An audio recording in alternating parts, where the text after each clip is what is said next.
Welcome to Chillin' 101. We hope this video helps. You'll start by confirming basic prerequisites. The TV is online and you're signed into your Samsung account. Once done, press Smart Hub or the Apps button on your remote to open the App Store. Navigate to the app you want and highlight it. Don't install yet if it's already installed.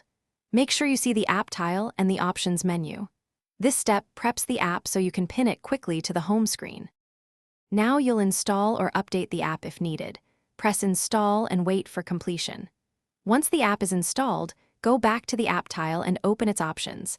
This may be labeled More, Tools, or require a long press.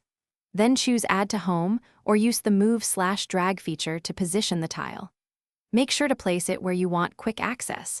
This arranges your home screen for faster navigation and consistent access. Complete the process by returning to the home screen and confirming the new app tile is visible. Launch it once to ensure it opens properly. If the tile doesn't appear, restart the TV and check app settings to re-add or clear the app cache.